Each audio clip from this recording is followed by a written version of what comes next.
Good afternoon students. कैसे हैं आप? क्लास 9th में आप सभी बच्चे हिंदी की बुक निकालेंगे। खोलिए पेज नंबर 11। पेज नंबर 11 खोलिए। प्यारे बच्चों, कल हमने आपको उपन्यास विधा से संबंधित कुछ आदर्श प्रश्न उत्तर लिखाए थे। इसी के आगे बढ़ते हुए कुछ क्वेश्चन हो रहे हैं। देखिए, क्वेश्चन नंबर 9 उपन्यास विधा में ही क्वेश्चन नंबर 9 है आपका।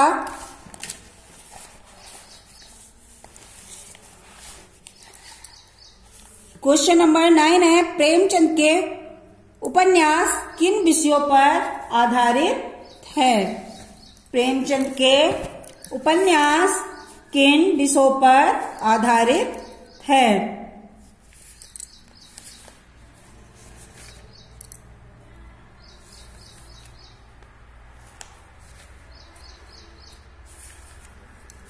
प्रेमचंद, इसका आंसर है, पहले आप ये क्वेश्चन लिखिए।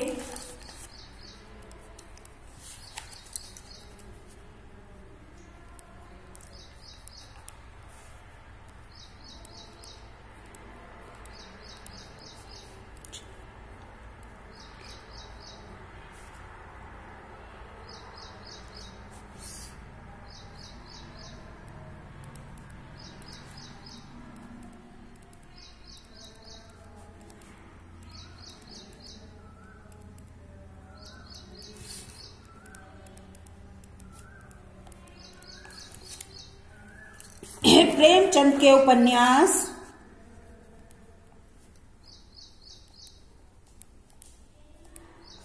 प्रेमचंद के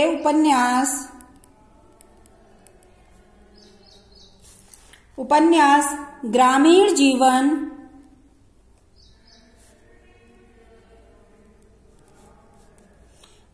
जीवन, नारी उद्धार,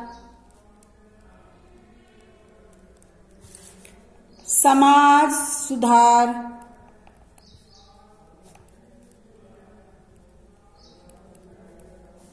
किसान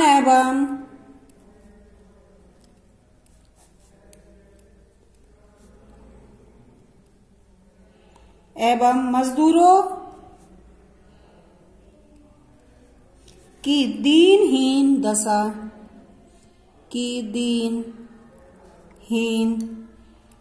दशा और राष्ट्रीय चेतना।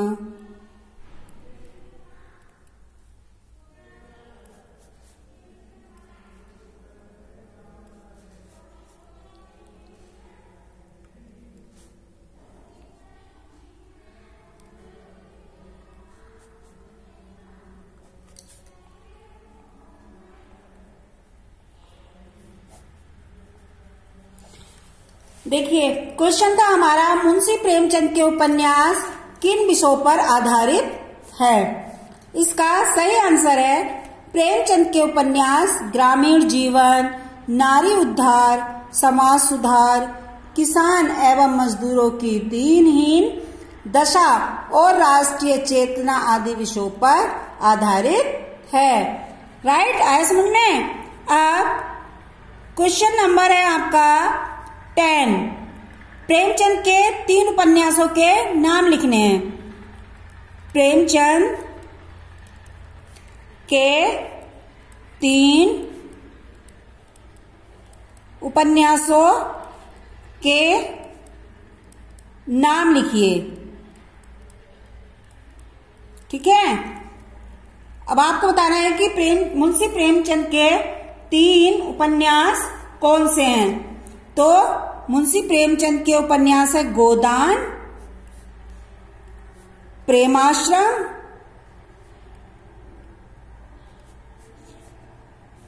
प्रेमाश्रम, निर्मला।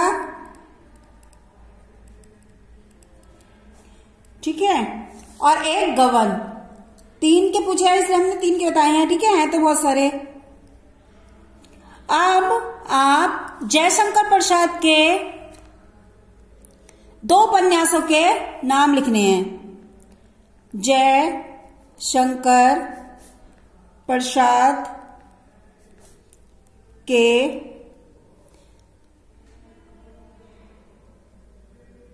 2 उपन्यासों के नाम लिखिए। 2 उपन्यासों के नाम लिखिए।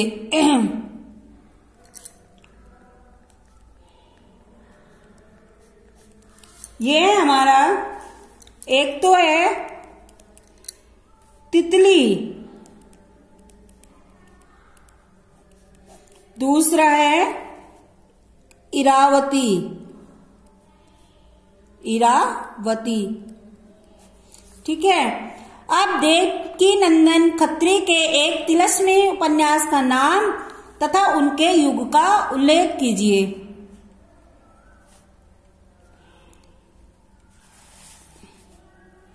देवकीनंदन खत्री के एक तिलस्मी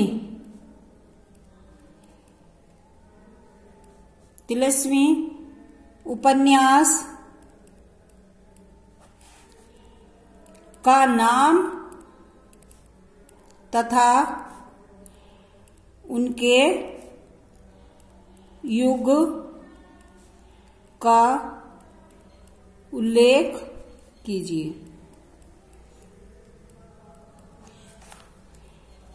देवकीनंदन खत्री के एक तिलस्मी उपन्यास कौन सा है?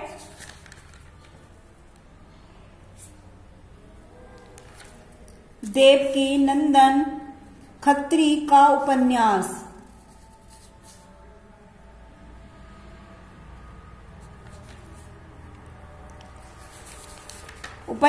है देवकीनंदन खत्री का चंद्रकांता। कौन सा है? चंद्रकांता। तथा उपन्यास की रचना भारतेंदु युग में हुई, ठीक है। चंद्रकांता तथा इस उपन्यास की रचना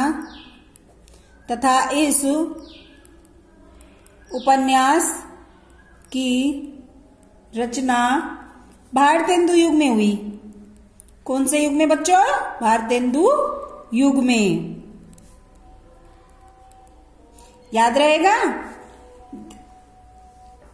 एक चंद्रकांता टीवी पर आता था, लेकिन वो नीरजा गुलेरी का है टीवी वाला। लेकिन ये जो है देवकीनंदन खत्री का एक तिलस्मी उपन्यास जो है वो चंद्रकांता है, ये देवकीनंदन खत्री ने लिखा है,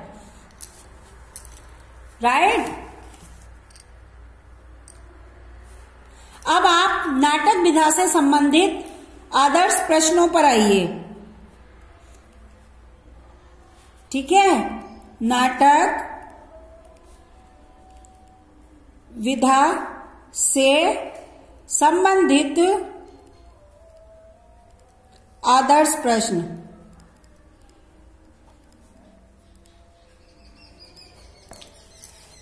इसमें देखिए नाटक की परिभाषा की, पहला क्वेश्चन है इसमें आपका, नाटक की परिभाषा दीजिए।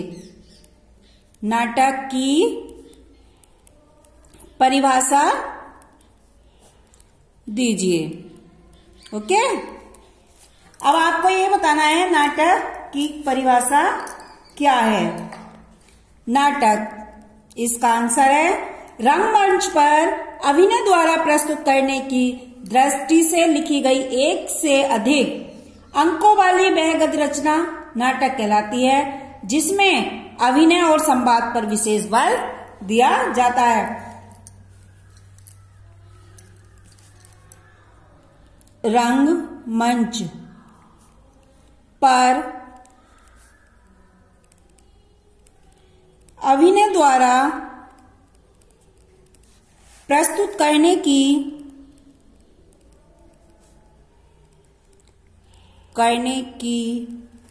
दृष्टि से लिखी गई एक से अधिक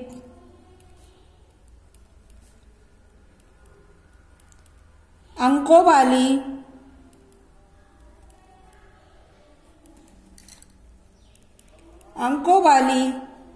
वह गद्य रचना नाटक कहलाती है,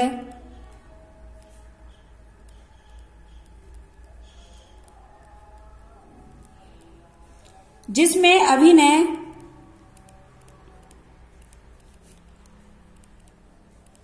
अभिनय और संवाद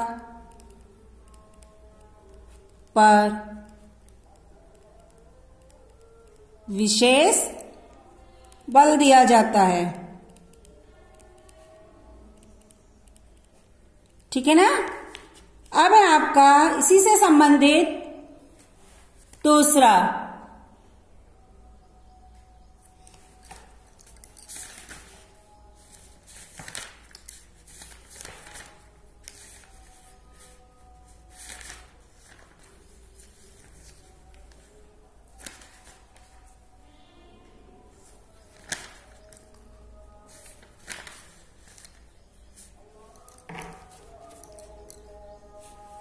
सेकंड देखिए, भारतीय आचार्यों के अनुसार,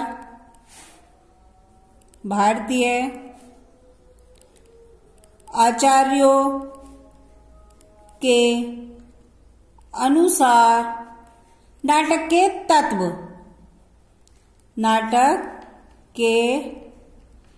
तत्व, बताइए।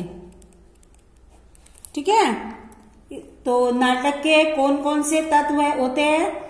नाटक के 5 तत्व होते हैं।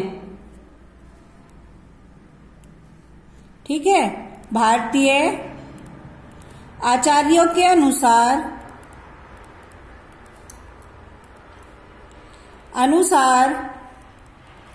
नाटक के 5 तत्व होते हैं। 5 तत्व होते हैं।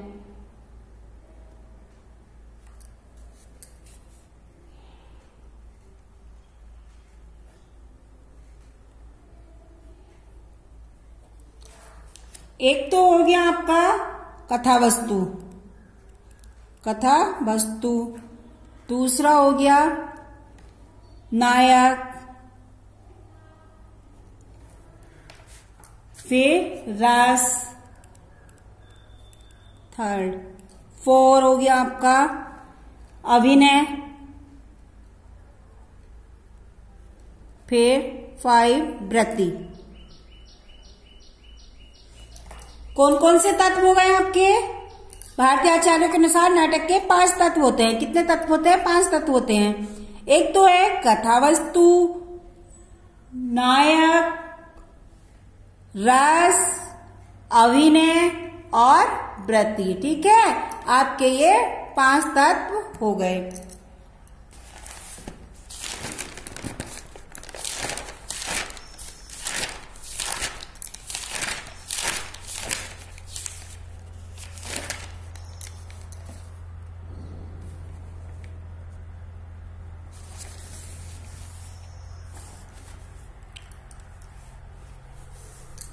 अब आप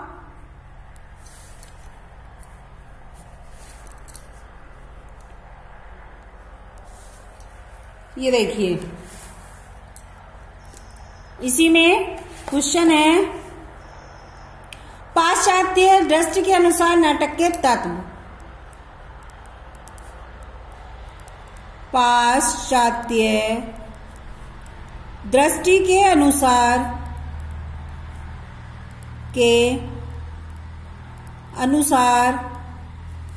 नाटक के तत्व बताइए।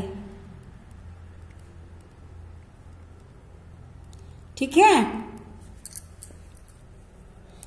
इसका आंसर है पाश्चात्य दृष्टि से 6 तत्व होते हैं। कितने तत्व होते हैं? 6 तत्व। पाश्चात्य दृष्टि के अनुसार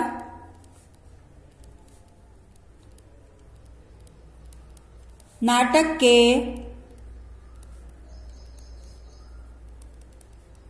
छह तत्व होते हैं। कौन कौन से? एक तो कथावस्तु, सेकंड हो गई हमारी चरित्रण,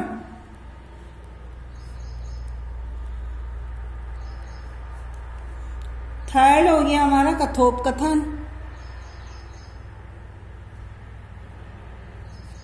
फोर्थ देश काल, 5 भाषा शैली,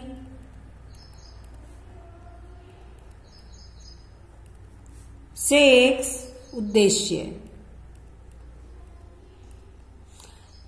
ठीक है। पाश्चात्य दृष्टि के अनुसार नाटक के 6 तत्व होते हैं। तो कथावस्तु की, इसकी कथा कैसी है, फिर उसके पात्र यानी पात्रों का चरित्रण, कथोपकथन, देशकाल, भाषा शैली और उद्देश्य। 3 हो गए आपके। अब आइए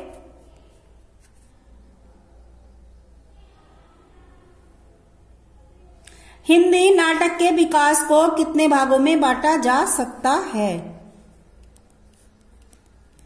हिंदी विकास के हिंदी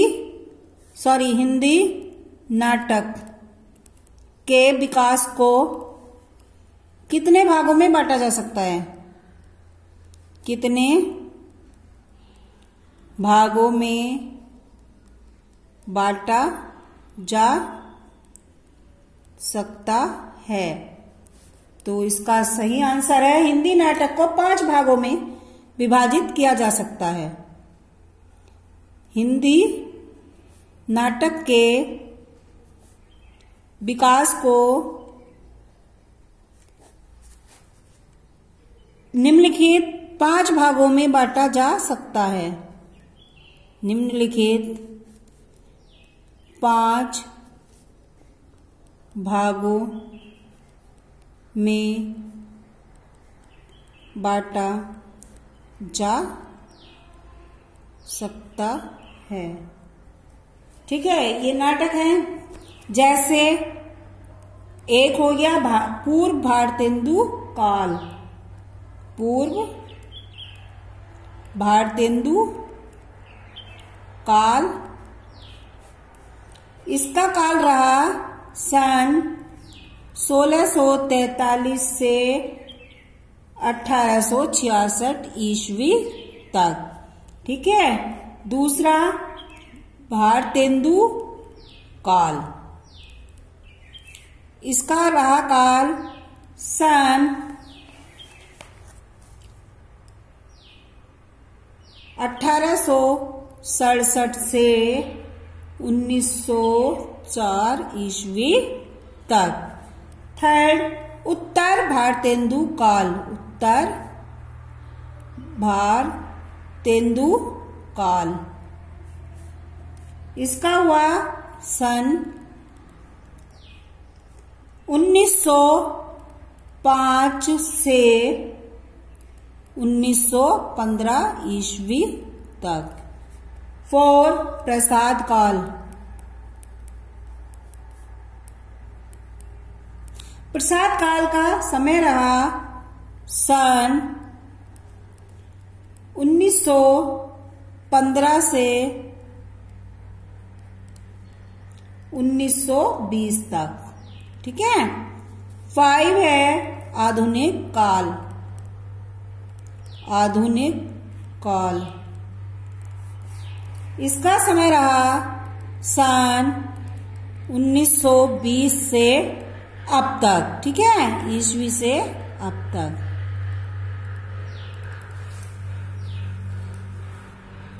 अब है आपका क्वेश्चन नंबर, जयशंकर प्रसाद हिंदी का नाटककारों में नाटक सम्राट किसे कहा जाता है? तो नाटक सम्राट जो है वो भारतेंदु हरिश्चंद्र को कहा जाता है। ठीक है। ये हो गया। ये अब है द्विवेदी युग के दो प्रसिद्ध नाटककारों के नाम और उनकी एक एक रचना। जो द्विवेदी युग के प्रसिद्ध नाटककार हैं, एक तो है लक्ष्मी प्रसाद, दूसरा शिवनंदन सहाय। तो जो लक्ष्मी प्रसाद था उन्होंने उर्वशी लिखी और शिवनंदन सहाय ने लिखा सुदामा। ठीक है, ये द्विवेदी युग के प्रसिद्ध नाटक हैं। द्विवेदी युग के प्रसिद्ध नाटक जो हैं वो हैं द्विवेदी युग के प्रसिद्ध नाटककार और उनकी एक एक रचना। पहला है लक्ष्मी प्रसाद। लक्ष्मी प्रसाद इन्होंने लिखा उर्वशी नाटक। ठीक है, दूसरा है शिवनंदन सहाय। शिवनंदन सहाय इन्होंने लिखा सुदामा। अब आ जाइए एकांकी विधा से संबंधित आदर्श प्रश्न। एकांकी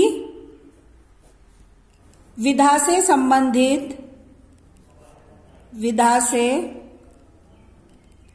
संबंधित आदर्श प्रश्न। आदर्श प्रश्न, ठीक है। अब इसमें एकांकी किसे कहते हैं? एकांकी किसे कहते हैं, इसका पहला देखिए, पहला क्वेश्चन।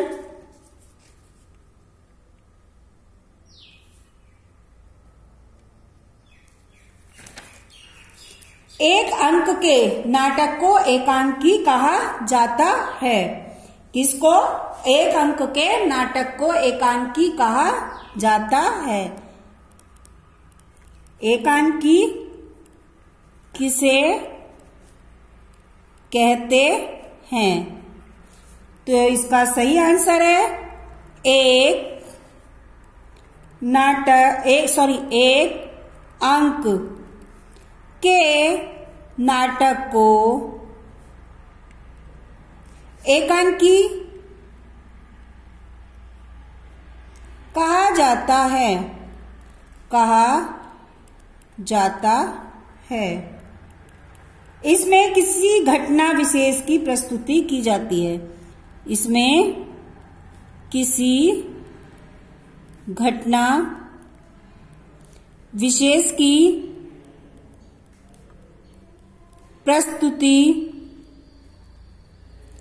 की जाती है। ठीक है, ये हो गया आपका एकांकी। अब आपका है एकांकी के तत्व कौन से होते हैं? एकांकी के तत्व कौन से होते हैं? एकांकी के तत्व 6 होते हैं। जैसे उसमें थे ना कि हिंदी पाश्चात्य दृष्टि के अनुसार नाटक के तत्व लिखिए, तो कथा वस्तु, चरित्र चित्रण, कथोपकथन। ऐसे ही आपका ये क्वेश्चन है, यहां पर देखिए पेज नंबर 11 पर, एकांकी के तत्व बताइए कि एकांकी के तत्व कौन से होते हैं। तो आपको लिखने हैं एकांकी के तत्व। एक कथा वस्तु, पात्र एवं चरित्र चित्रण, संवाद, भाषा शैली, देश काल तथा वातावरण और उद्देश्य। एक बार फिर से मैं आपको बता देती हूं कि एकांकी के 6 तत्व होते हैं। पहली कथा वस्तु लिखिए, दूसरा पात्र एवं चरित्र चित्रण, पात्र एवं चरित्र चित्रण। थर्ड संवाद, 4 भाषा शैली, 5 देश काल तथा वातावरण, 6 हो गया आपका उद्देश्य। ठीक है, अब ये है आपका विषय की दृष्टि से एकांकी के भेद कितने प्रकार के होते हैं। तो विषय की दृष्टि से एकांकी के भेद 7 होते हैं।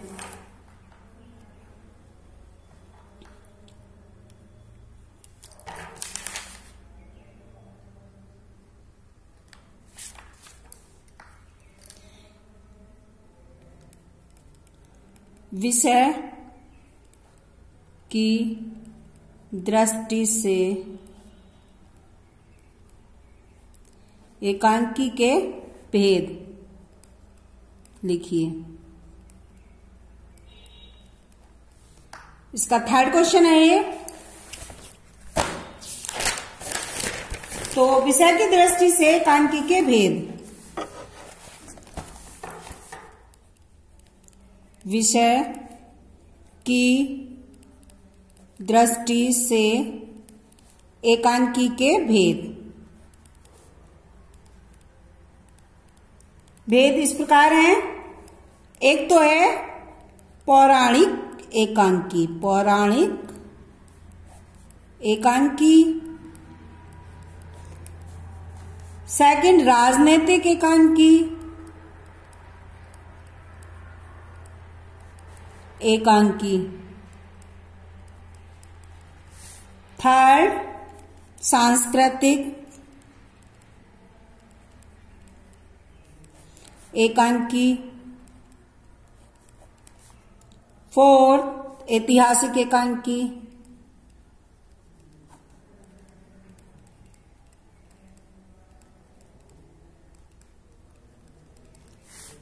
5 सामाजिक एकांकी।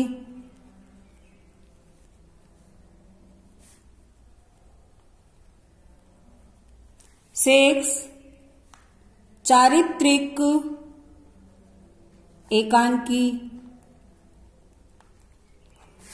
7 तथ्य परक एकांकी। ठीक है, चलिए आप इसमें देखिए, आपका ये क्वेश्चन है, इसी में भारतेंदु युग के 2 एकांकीकारों के नाम। तो भारतेंदु युग के एकांकीकार हैं राधाचरण गोस्वामी, पंडित बालकृष्ण भट्ट, बद्री नारायण चौधरी, प्रेमधन, किशोरीलाल गोस्वामी आदि। ठीक है, ये आप अपने आप से करेंगे कुछ। द्विवेदी युग के 2 एकांकीकार, द्विवेदी युग के 2 एकांकीकार कौन से हैं? एक तो लिख लेना आप श्याराम शरण गुप्त, दूसरे रूप नारायण पांडे। ओके, अब हिंदी के प्रथम एकांकीकार कौन थे? हिंदी के प्रथम एकांकीकार कौन थे? वो थे डॉक्टर रामकुमार वर्मा। कौन थे? डॉक्टर रामकुमार वर्मा। ठीक है, आज के लिए इतना ही। कल इससे आगे बढ़ेंगे, कल बढ़ेंगे अन्य विधाओं से संबंधित आदर्श प्रश्नों के हम आपको उत्तर लिखाएंगे। ठीक है ना?